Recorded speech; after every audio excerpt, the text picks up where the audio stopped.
नमस्कार, मैं नीता अनामिका कोलकाता से शब्दाक्षर के इस पेज पर आप सभी का हार्दिक स्वागत और अभिनंदन करती हूँ।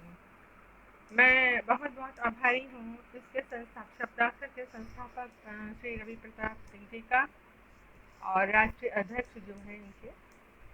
उन्होंने मुझे ये मौका दिया है इस कार्यक्रम में आने का और आप सबके सामने प्रस्तुत होकर अपनी कविताएं सुनाने का।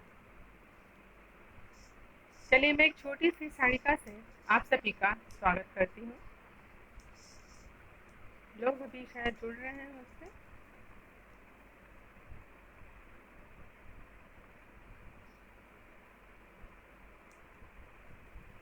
मैं किसी की कमेंट्स नहीं देख, मेरी आवाज़ सुनाई पड़ रही है या ओके, कुछ लोग जुड़ रहे हैं मुझसे। क्षमा चाहती हूँ, तकनीकी वजह से 2-4 मिनट में लेट हो गई। बहुत बहुत स्वागत है निशान जी आपका।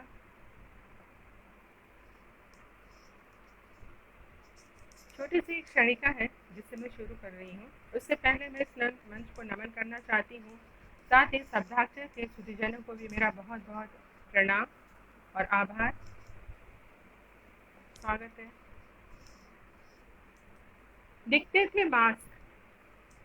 थे मास्क पहले अस्पतालों में, अब तो सारा शहर ही अस्पताल नजर आता है। नमस्कार निशांत जी। नमस्कार मेरी रचनाएं, आपका बहुत बहुत स्वागत है। मुझे खुशी हुई आप आए, हमारे साथ जुड़े। एक क्षणिका है, हमारी स्किन, हमारी जो त्वचा होती है उसके ऊपर मैंने लिखी है।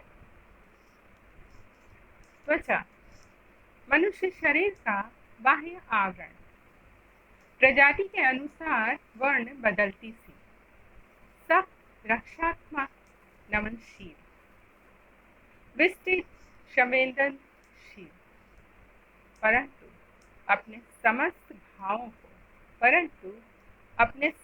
भावों को दे उधार आंखों को स्वयं में सिमटी रहती है परतों में निराकार से। त्वचा मनुष्य शरीर का बाह्य आवरण। नमस्कार कृष्ण भक्ति जी, बहुत बहुत आभार आपका मुझसे जुड़ने के लिए। दूसरी एक कविता है मेरी।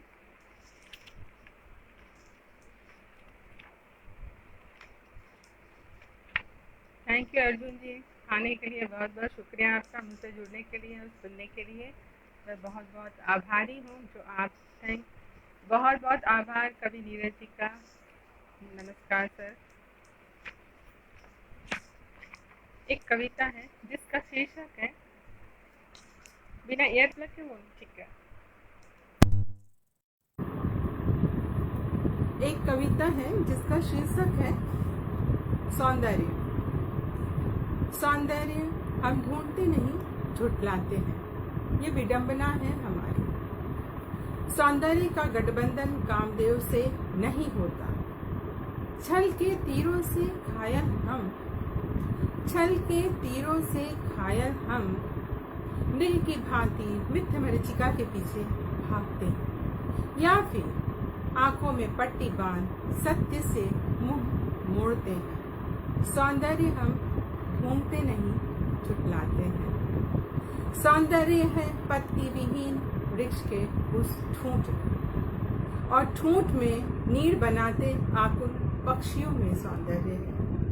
फूल पर बैठे परमानंद का अनुभव करते हुए भ्रमर में सौंदर्य छिपा है। सौंदर्य है निशा की कजरारी आंखों में, संध्या की सुनहरी साड़ी में सौंदर्य है। सौंदर्य लिपटा है माँ के कोमल आंचल में, गोद में खिलखिलाकर हंसते बालक में। अब आवाज स्पष्ट आ रही है, इसलिए मैंने हेडफोन लगाया था। आवाज आ रही मेरी साफ जी? स्वागत है रवि प्रताप सिंह जी। पंखे की आवाज आ रही है, प्लीज फैन ऑफ कर दे। हेलो फैन, एक सेकंड।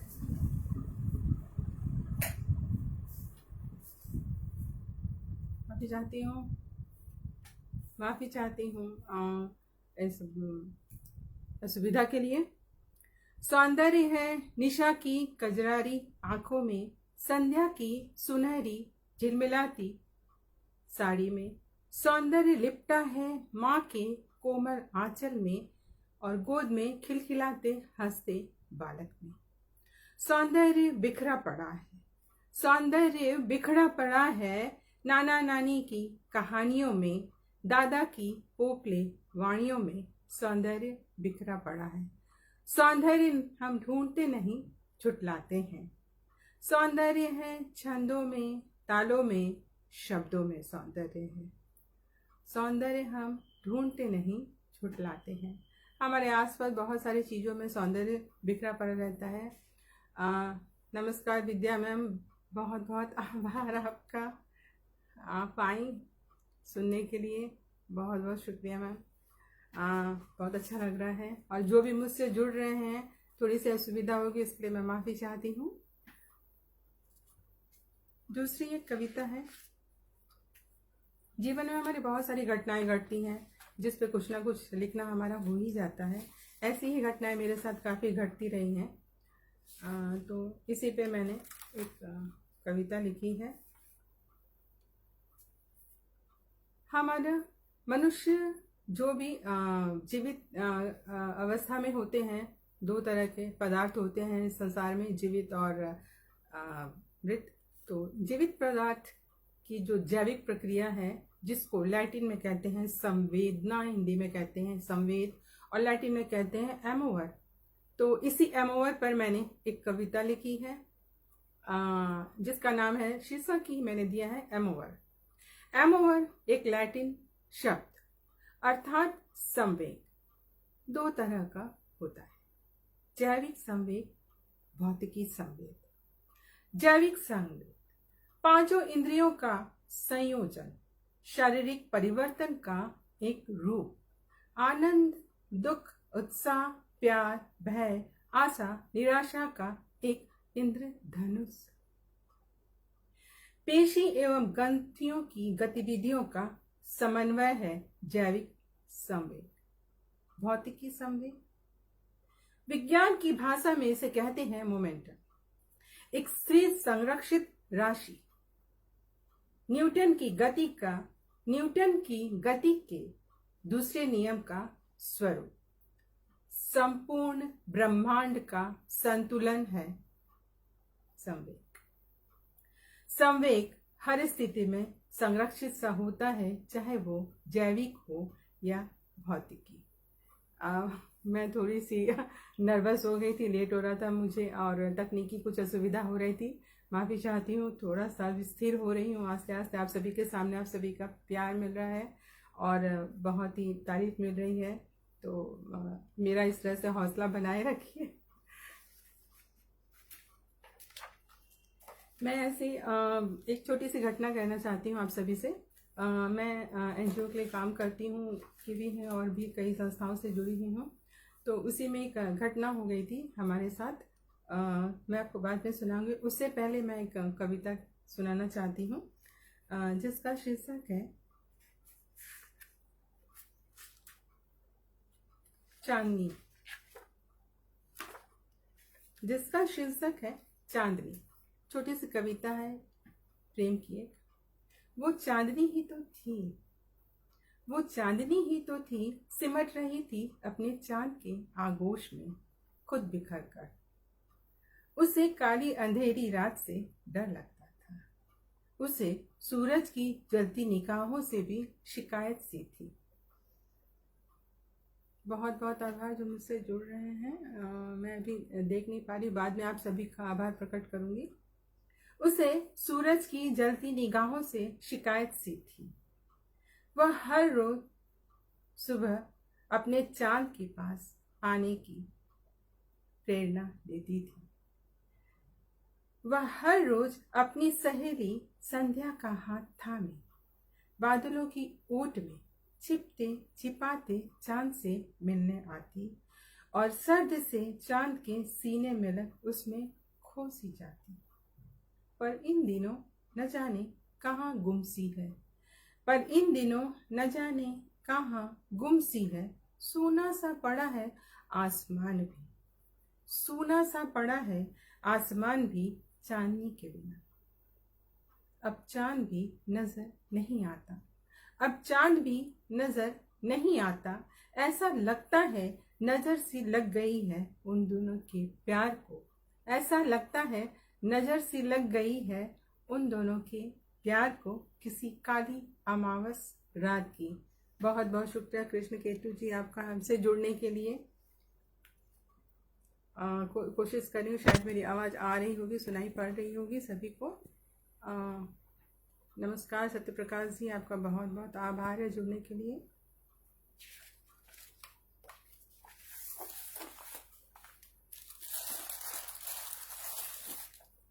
छोटी छोटी कुछ शायिकाएँ हैं जिससे मैं आप सभी का परिचय कराना चाहती हूँ, आप सभी को सुनाना चाहती हूँ। कामयाबी हर किसी की हो सकती है।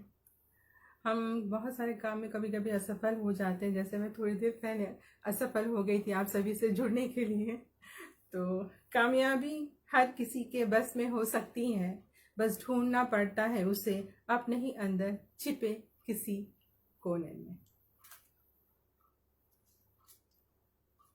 एक छोटी सी शायिका है माँ के लिए।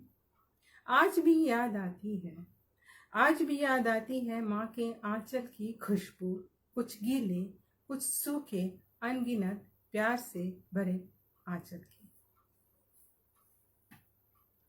सभी का बहुत बहुत स्वागत है, आप सभी का। निशांत जी का बहुत बहुत स्वागत, सभी का। विजेंद्र मिश्रा जी बहुत बहुत स्वागत है आपका, नमस्कार मुझसे जुड़ने के लिए।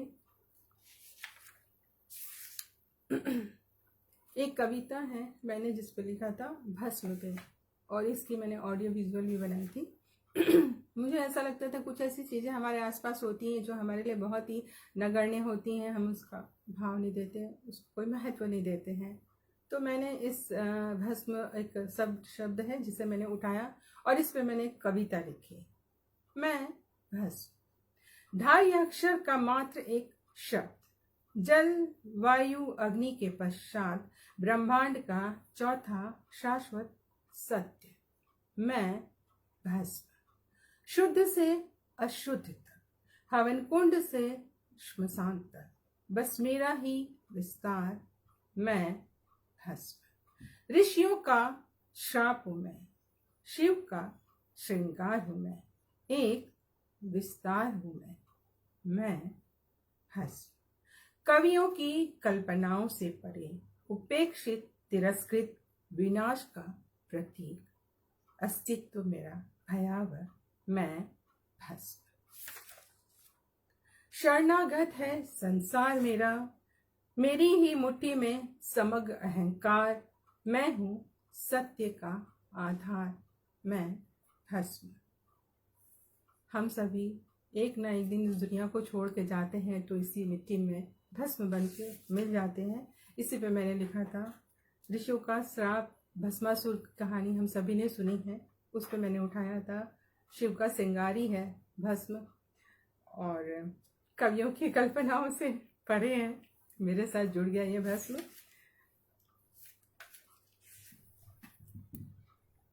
कौन बोल रहे हैं? आप सभी आदरणीय का बहुत बहुत स्वागत और बहुत बहुत नमस्कार मेरा आप सभी का जुड़ने का। एक कविता है जिसका शीर्षक मैंने रखा है मौन। आप सभी ये रविवार का दिन है, काफ़ी कार्यक्रम होते हैं और आप सभी कार्यक्रम देख के आ रहे हैं, इसके बाद मुझसे जुड़ रहे हैं। ये मेरा सौभाग्य है कि आप सभी मुझसे जुड़ रहे हैं सारे दिन की थकान के बाद, और इतना सब कुछ करने के बाद 2-4 कविताएं अपनी अपनी मन की बात आप सबसे कहना चाहूँगी। प्रीति जी आपका बहुत बहुत स्वागत है, आदरणीय, नमस्कार। मौन। हम सभी कभी ना कभी किसी वजह से मौन होते हैं, और इस मौन में बहुत सारी गूढ़ बातें छिपी होती हैं। इसी पे मैंने एक छोटी सी कविता लिखी है। मौन। अपनी बात को कहने में सक्षम है मौन, गहराई और विनम्रता का प्रतीक, संस्कार और संस्कृति से अलंकृत, क्षमता का परिधान से, क्षमता की परिधान से सुसज्जित। शब्दहीन सा भाव के मुस्कान ओढ़े। जब हम भाव में होते हैं, मौन होते हैं, तो हमारी मौनता से बहुत भाव हमारे चेहरे से दिखाई पड़ जाती है। शब्दहीन सा भाव के मुस्कान ओढ़े, निराकार गर्वित अपनी पहचान लिए, निहारता एकटक सा तुम्हें। अगर मौन नहीं होता, अगर मौन नहीं होता, तो ये सारे शब्द वस्त्रहीन से प्रतीत होते। बहुत बहुत शुक्रिया भावना जी जुड़ने का।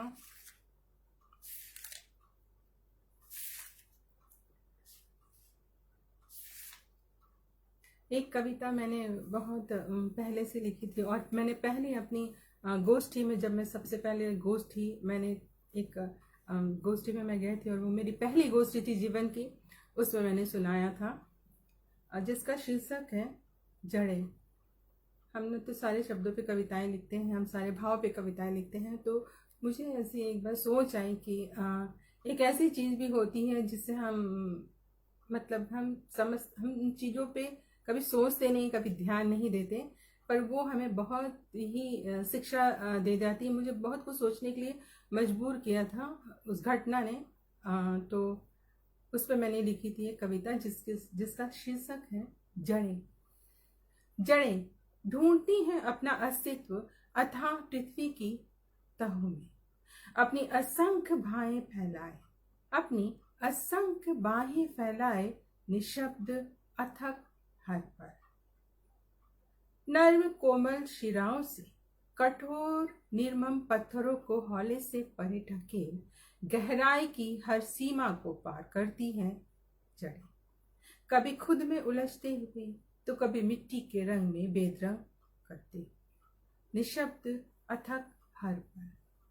अनंत कर्कश जमीन, अनंत कर्कश जमीन तैयार है उसे निगलने को अपनी कठोरता के साम्राज्य में। अनंत कर्कश निर्दय जमीन तैयार है उसे निगलने को अपनी कठोरता के साम्राज्य में। अट्टहास करता था, अट्टहास करता सा अपने सामर्थ्य पर उसकी हर निर्ममता को बड़ी कोमलता से आलिंगन कर, निरंतर दृढ़ विश्वास लिए बस बढ़ती ही जाती है, बेबाक, निडर और मजबूत इरादों के साथ अपने अस्तित्व को कायम करने के लिए पृथ्वी के गर्भ में निशब्द अथक हर पल जड़ें। तो मैं चूँकि गार्डनिंग करती हूँ, तो मुझे ऐसा लगता है कि जड़ें इतनी कोमल सी एक जो चीज़ है, वो इतनी अपनी जिसको कहते हैं कि प्रयास, अथक प्रयास की वजह से वो मिट्टी की निर्ममता को भी पार करके गहराई तक पहुंच सकती है। तो हम मनुष्य जो इतने जो कहते हैं कि संसार के सबसे बुद्धिजीवी होते हैं, हम भी बहुत कुछ कर सकते हैं अपने प्रयास से, जो हमें सफलता का रूप दे सकता है, जहाँ पे हम सफल हो सकते हैं। और कोरोना के इस संकट की परिस्थिति में जो आए दिन बढ़ती घटती रहती है, इस समय हम अपना विवेक खो रहे हैं, अपने खुद के संयम को खोते हैं। तो मेरी यही सभी से प्रार्थना है कि आप सभी अपना संयम बनाए रखें और खुद को सकारात्मक रखें। नकारात्मक बहुत सारी नकारात्मक ऊर्जा जो हमारी होती है, वो हमें कुछ ना कुछ खराब करने को ही प्रेरणा देती है, और हम इस नकारात्मक ऊर्जा के अगर चंगुल में फंस जाएंगे तो बहुत सारी हमारी जो सकारात्मक ऊर्जा है वो नष्ट होगी। तो दूसरी एक कविता छोटी सी है, जिसका शीर्षक दिया है मैंने हेडफोन। हेडफोन हमारे मैं देखती हूँ कौन कौन से मुझसे जुड़ रहे हैं, एक बार सबका आभार प्रकट करती हूँ। बहुत से मेरे अपने लोग मुझसे जुड़े हुए हैं, अच्छा लग रहा है, आप सभी सुन रहे हैं मुझे। हेडफोन, हमारे पास भी हेडफोन है, आपके पास भी है, हर रंग का हेडफोन। ये प्यारी सी कविता है, हल्की सी। हेडफोन, कभी दरवाजे, कभी बिस्तर, तो कभी सोफे पे हर रंग का हेडफोन बिखरा सा पड़ा दिखता था पहले। तुम्हारा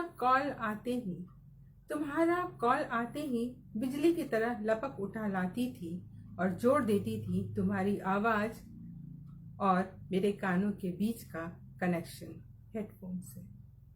बर्तनों की खड़खड़ाहट, नल से गिरता पानी और उसमें घुलते तुम्हारे शब्द मानो एक सुर में बंधे से हों। परेशानियां, उदासी, हंसी सब कुछ जोड़ देती थी हम दोनों के बीच ये हेडफोन। मगर इन दिनों न जाने कहाँ गुमसा पड़ा है ये हेडफोन, घर के किसी अनजान कोने में। तुम्हारी आवाज सुनने की चाह में मैं फिर से ढूंढने लगती हूँ मेरा वह खोया हुआ हेडफोन। बहुत बहुत आभार।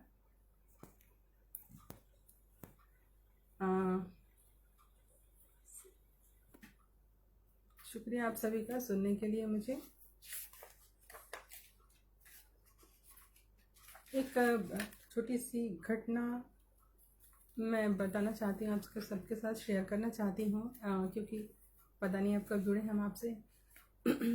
मैंने एनजीओ की जो बात कही थी आप सभी से, तो उसमें एक घटना हुई थी। राखी 2 साल पहले की बात है, जब 2019 की मैं राखी बांधने के लिए सब को हम खड़े होते हैं, जो भी आता जाता उनको।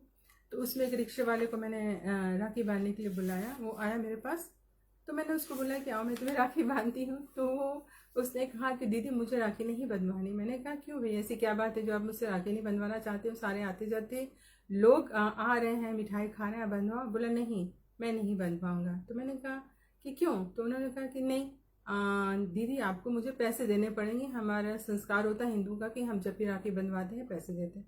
मैंने कहा ऐसी कोई बात नहीं है, आप राखी बंधवाइए, आज बड़ा त्यौहार है हमारा, और मिठाई खाइए, पैसे की कोई बात नहीं है। तो वो जो साइकिल वैन चलाते हैं ना, सामान लेके इधर उधर जाते हैं, तो मैं बांध दी, वो चला गया। थोड़ी देर बाद आके देखी, मैं फिर व्यस्त हो गई दूसरे कामों में, सब लोगों से राखी बांधने में और इधर उधर की बातों में।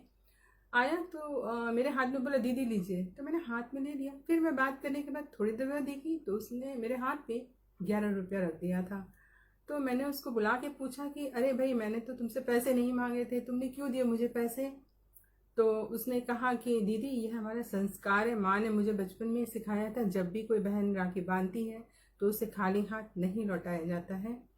तो मैं थोड़ी इमोशनल हो गई हूँ, क्योंकि ऐसे संस्कार भी हमारे बीच हैं, गरीब हो चाहे अमीर हो, पर जो हमारे संस्कार होते हैं, हमारे बचपन से हम सीखते हैं, वो भूलते नहीं हैं। वो एक गरीब रिक्शा वाला ही था, जिसकी 10 रुपए की रोज की शायद कमाई भी हो सकती है, खा नहीं जा सकता, पर इंसान का दिल इतना बड़ा होता है, उसकी सोच इतनी विस्तृत होती है कि हम अच्छे घरों में, अमीर घरों में रह के भी हमारी जो संस्कार होती है, जो हमारी सोच होती है, वो बहुत ही छोटी सी हो जाती है। तो ये सब जो छोटी छोटी घटनाएं होती हैं, ये मुझे बहुत ही प्रभावित करती है, मेरे दिल को बहुत ही छूती हैं।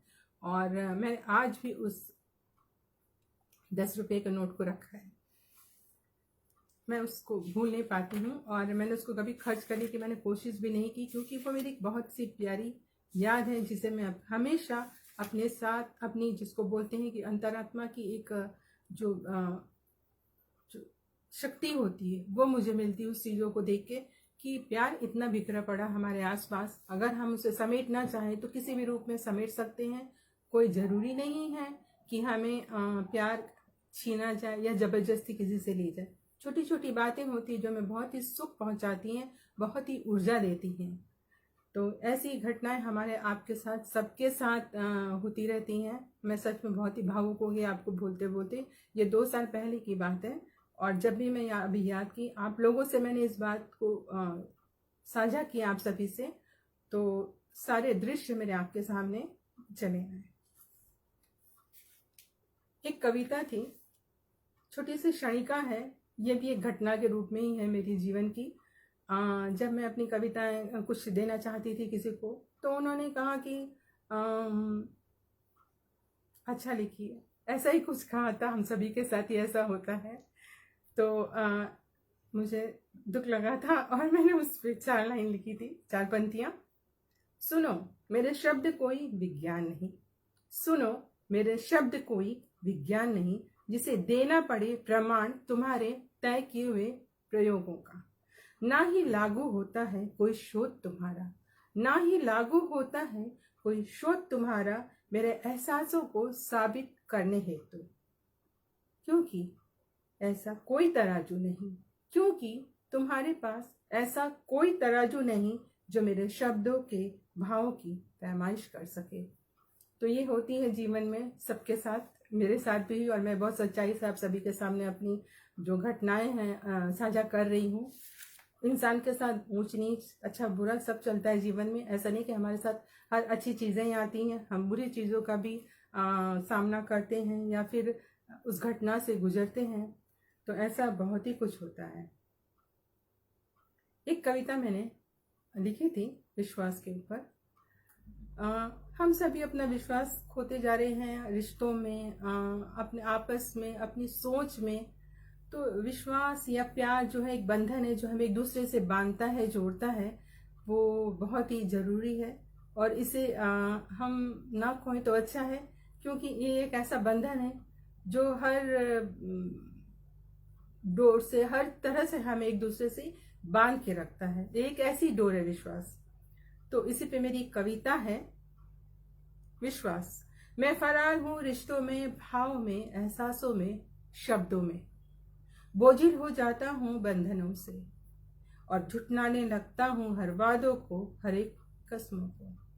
मुरझा जाता हूँ, हाँ मैं मुरझा जाता हूँ, सूखे उस फूलों की तरह जब हकीकत से रूबरू होता हूँ। भागने लगता हूँ मैं समय की भांति जब भी सच मुझे आलिंगन करता है। झूठ और फरेब की जाल में, झूठ और फरेब की जाल में मुझे बांधकर फेंक दिया है एक काली सी सुरंग में। मेरा दम घुटता है, मेरा दम घुटता है, मैं चीखता हूँ, मैं पुकारता हूँ। अपनी बेबसी पर मेरी आवाज तुम तक नहीं पहुंच पाती। नकाब पोशों ने एक नकाब सा जड़ दिया है मेरे चेहरे पर। मैं अपनी पहचान खो चुका हूँ। मैं हाहाकार कर पुकारता हूँ, यह कह रहा हूँ कि मुझे ढूंढो, मुझे बांधो, मैं गुम हो रहा हूँ। नहीं तो कागज के पन्नों पर बस मैं एक शब्द बनकर रेंगता ही चला जाऊंगा, रेंगता ही चला जाऊंगा। विश्वास। मैं फरार हूँ रिश्तों में, भाव में, एहसास में। ये हमारा विश्वास ही होता है जो हमें एक दूसरे से जोड़ता है, किसी भी बंधन से, किसी भी ऐसे।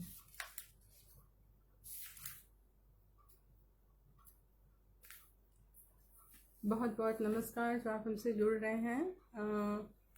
आप सभी की मैं बहुत ही आभारी हूँ। और स्क्रीन में कुछ चेहरे मैं देख पा रही हूँ और कुछ को पहचान नहीं पा रही। बाद में मैं आप सभी का अभिनंदन करूँगी।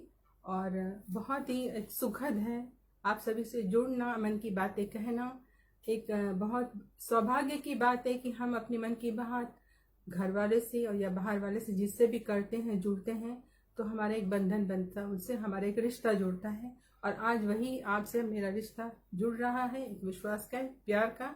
इसके लिए बहुत बहुत शुक्रिया आप सभी का। एक कविता है छोटी सी, इसके बाद शायद देखती हूँ मैं क्या कह सकती हूँ। तुम छोड़ गए अनगिनत शब्द, कुछ अपनी बातों में, कुछ जज्बातों में, कुछ इन बेचैन आंखों में। मैं अर्थ सी ढूंढती रह गई, मैं अर्थ सी ढूंढती रह गई उन तमाम बातों का।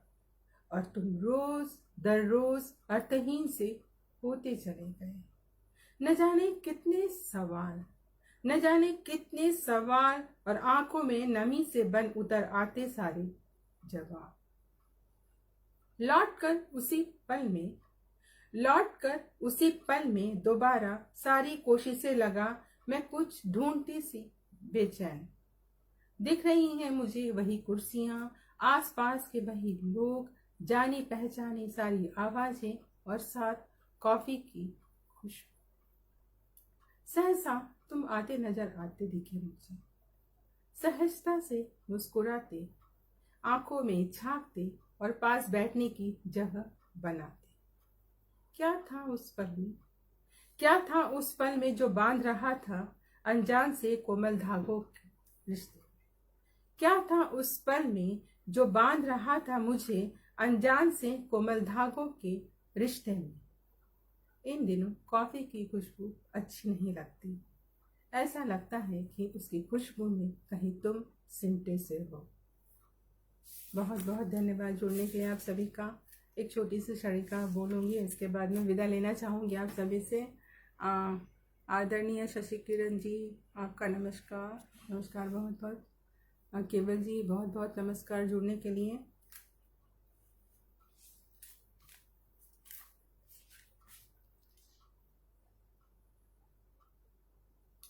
हम सभी के जीवन में बहुत सारी ऐसी समय आते हैं, तो बचपन में जो हम अनुभव करते हैं, बड़े होते हैं, उस अनुभव को हम दूसरे रूप में समझते या लेते हैं, वो हम दूसरे तरह से उसको देखते हैं। हमारा देखने का एक जो नज़रिया होता है बदल जाता है। तो कश्मकश में हूँ, सोचती हूँ क्या बचपन ने धूप की तपिश नहीं देखी थी, या फिर मेरे महसूस करने की ताकत की आज आजमाइश है।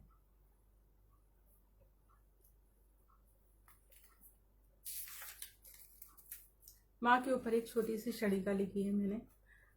जब भी माँ को मैं देखती थी बचपन में, तो माँ बहुत लोगों से घिरी हुई रहती थी और माँ को इतना प्यार मिलता था। बहुत सारे ऐसे लोग हैं साहित्य से जुड़े जो घर आते थे, जब मैं उनको पहचान भी नहीं पाती थी, इतनी छोटी थी कि अब मैं समझती कि वो क्या थे और किस रिश्ते से वो माँ के पास आते थे। बहुत प्यार से माँ से जुड़े थे और माँ को माँ कह के बुलाते थे। तो उस सब भावों को मैंने समेटा है इसमें। माँ अमीर थी हर रिश्ते में, मैं गरीब हूँ कई रिश्तों में। वो बिखेर देती थी जादू दिलों में, मेरा जादू न जाने कहाँ गुमसा है। वो आज भी बसी हैं सभी की यादों में, वो आज भी बसी हैं सभी की यादों में। मैं दिलों में जगह ढूंढ रही हूँ, मैं दिलों में जगह ढूंढ रही हूँ। सच में सभी के दिलों में जगह ढूंढ रही हूँ। शायद मैं थोड़ी सी जगह बना पाऊँ अपने भावों से, अपने शब्दों से। छोटी सी एक और शनिका है जिसका शीर्षक दिया है मैंने लकीरें। हमारे हाथों में जो लकीरें होती हैं, उसी पे मैंने एक दिन सोचते लिखा था। लकीरें हथेलियों की पढ़ाती हैं तकदीरें, लकीरें हथेलियों की पढ़ाती हैं तकदीरें, लकीरें चेहरे की बयां करती हैं दास्तान, लकीरें चेहरे की बयां करती हैं दास्ताने सफर जिंदगी का।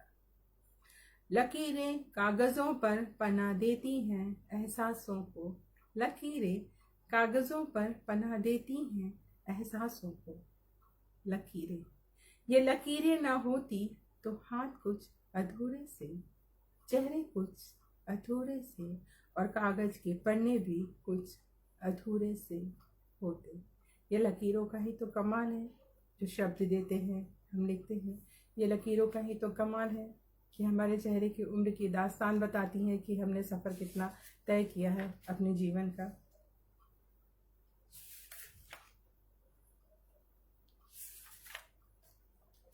जी बहुत बहुत शुक्रिया। सभी को मेरा सादर प्रणाम। आप सभी रवि प्रताप सिंह जी और काफ़ी लोग मेरे जो मित्र हैं जुड़े हुए हैं मुझसे, आप सभी का बहुत बहुत आभार। एक कविता है, छोटी सी मेरी घटना ही जीवन की है, उसमें मैंने लिखी थी। रहस्य। पीठ पर आया होता है दीदी, पीठ पर आया होता है दीदी, बालों में तेल डालते हुए सहसा संजू बोल उठी, बालों में तेल डालते हुए सहसा संजू बोल उठी। चौंक कर पलटी, मैं चौंक कर पलटी और उसे अपलक देखती सी रह गई। चंद पैसों की खातिर काम करने वाली एक अनपढ़ सी लड़की अनजाने में वह बात कह गई जिसमें जीवन का कर्कश सत्य छिपा था। मैं सोच में पड़ गई। हाँ, सचमुच पीठ तो पराया ही होता है, अपना होते हुए भी अपनेपन के एहसास से परे। मनुष्य के शरीर का बृहत्तम भाग जिसका स्तंभ मेरुदंड होता है, स्पाइनल कॉर्ड जिसको हम इंग्लिश में कहते हैं, जिसका स्तंभ मेरुदंड होता है, उस पर अधिकार सिर्फ परायों का होता है। खुशी हो या गम, प्रशंसा हो या निंदा, जाहिर करने का एकमात्र साधन होता है पीठ। इतना ही नहीं, किसी मनुष्य का चरित्र विश्लेषण भी पीठ के पीछे ही तय होता है। सही में हम पीठ के पीछे एक दूसरे की प्रशंसा या बुराई करते हैं या उसके चरित्र का पूरा विश्लेषण करते हैं, पीठ के पीछे वाली बात हो गई। तो बातों ही बातों में पीठ पराया होने का आज गूढ़ रहस्य मुझे समझ आ गया। आप सभी का बहुत बहुत आभार। एक छोटी सी क्षणिका बोल के मैं विदा लेना चाहूंगी आप सभी से। कविता ही है छोटी सी, जिसका शीर्षक है इच्छाएं। जी, अपने अनुभव को लिखती हूँ। मैं कोई कवित्री नहीं, बहुत साधारण सी इंसान हूँ, बस अपने जीवन का अनुभव समेटती हूँ शब्दों में और आप सभी के सामने प्रस्तुत कर रही हूँ। मुझे कवित्री का मान न दे, मैं बहुत ही एक आप सभी के सामने बहुत ही साधारण हूँ। आप सभी बहुत ही महाज्ञानी, बहुत ही सुधीजन है मेरे सामने। सो कहीं क्षमा हो जाए, कहीं कुछ गलती हो जाए तो क्षमा करिएगा। इच्छाएं, कुछ तृप्त पूरी सी, कुछ अतृप्त अधूरी सी, मृग तृष्णा की भांति छलती सी इच्छाएं, कानों में फुसफुसाती गुफ्तगू करती, कभी गुदगुदाती, कभी सोच में नश्तर चुभाती, तो कभी अपने सामर्थ्य पर अट्टहास से करती। और उम्र वक्त के साथ समुद्र में विलीन सा होता गया।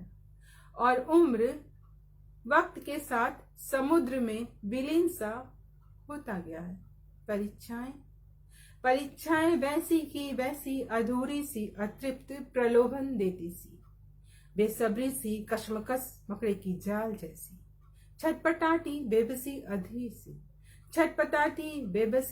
अधीर सी, संपूर्णता की प्यास। कब होगी बारिश, मैं चातक अतृप्त स्वाति नक्षत्र की बाट जोहता सा। हमारी इच्छाएं हैं जो कभी भी पूरी नहीं होती हैं। कभी ना कभी कुछ ऐसी इच्छाएं होती हैं जो छूट जाती हैं हमसे या अधूरी रह जाती हैं। सभी के जीवन में ऐसा होता है, हमारे जीवन में भी हुआ, आपके साथ भी हो रहा है और आगे भी जाके ऐसी कुछ इच्छाएं होती है जो पूरी नहीं होंगी हमारी। तो उसी पे मैंने एक छोटी सी ये कविता लिखी थी इच्छाओं के ऊपर। जी, सही है, हम जीवन में ऐसे कुछ अपने आसपास घटता हुआ देखते हैं, अपने जीवन में जो अनुभव होता है उसी को हम ढाल देते हैं शब्दों में।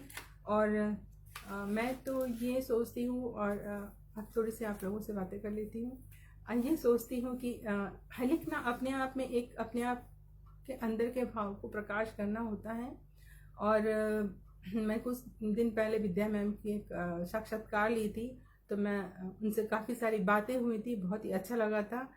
मैं ऐसे लोगों से जो मेरे गुरु के समान ही समझ लीजिए हैं। सबसे पहले मेरे सबसे बड़े गुरु तो मुंशी प्रेमचंद जी हैं, जिनको मैं अपना गुरु इसलिए मानती हूँ क्योंकि उनके भाव में जो सहजता होती थी, उनके भाव में जो भाव होते थे, वो बहुत ही साधारण मनुष्य जो प्रतिपल जो हम अनुभव करते थे, उन्होंने अपने शब्दों में पिरोया है। दूसरी बात ये है कि आज हम जो जितनी भी डिग्रियां लेते हैं, जो भी पीएचडी कर रहे हैं, पढ़ रहे हैं, वो मुंशी प्रेमचंद के ऊपर ही करते हैं, जो कि एक साधारण से इंसान थे जिन्होंने कोई डिग्री नहीं ली थी, किसी महाविश्वविद्यालय में नहीं पढ़ा था। तो ऐसे साधारण व्यक्तित्व के इंसान जो असाधारण से बन चुके हैं हमारे लिए, मैं उनको बहुत नमन करती हूँ और मेरे दिल में उनके लिए बहुत ही इज्जत है। उनसे बड़ा गुरु मेरे जीवन का कोई नहीं है, वही मेरे मार्गदर्शक रहते हैं। जब भी मैं कुछ लिखती हूँ, कुछ सोच में आती हूँ अपने, तो बस उनका चेहरा मेरे सामने है, उनकी बस उनका नाम मेरे दिमाग में आ जाता है कि बस लिखना है, लिख डालो। सबसे बड़ी बात है कि अपनी भावना को आप प्रकट करते हैं, अपनी भावनाओं के साथ जब आप कहीं जाते हैं तो दिलों तक पहुंचती हैं, लोगों को छूती हैं, वो अंतरात्मा तक पहुंचती हैं।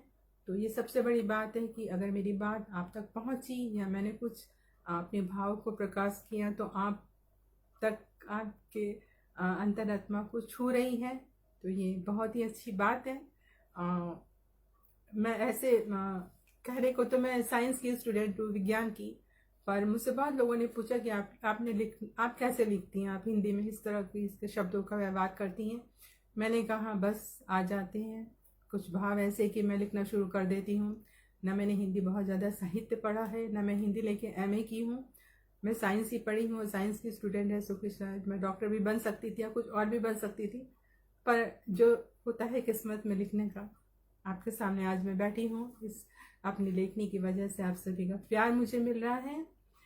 तो बहुत बहुत धन्यवाद आप सभी का मुझसे जुड़ने के लिए और मुझे इतना प्यार देने के लिए और मुझ साथ मेरे बने रहने के लिए। मुझसे अगर कोई त्रुटि हुई तो मुझे क्षमा करेंगे। आप सभी में से बहुत ही पूजनीय हैं और बहुत ही आदरणीय हैं। सो छोटों को बहुत बहुत प्यार और बड़ों को मेरा नमस्कार। इसी के साथ मैं आप सभी से विदा लेना चाहती हूँ। शुभ रात्रि। बहुत बहुत आभार रवि प्रताप सिंह जी का, आदरणीय रवि प्रताप सिंह जी का, जो आपने मुझे मंच दिया अपने मन की बात कहने की। कविता तो हम सुनाते और सुनते ही रहते हैं, पढ़ते भी रहते हैं, पर जब हम एक दूसरे से जुड़ते हैं आपस में इस तरह से, तो बहुत सारी ऐसी जो बातें होती हैं जो चेहरे के भाव से प्रकट होती हैं, वो सबसे खूबसूरत बात होती है और वही आपस में हमें एक दूसरे से जोड़ती हैं। तो जुड़ने के लिए अभी भी समय है, लोग काफ़ी सुन चुके हैं। बहुत बहुत आभार। मैं दोबारा आप सभी से जुड़ूंगी बहुत ही जल्दी, अगर मुझे आज्ञा दें। जी बहुत बहुत आभार। लिखना जारी ही रहेगा।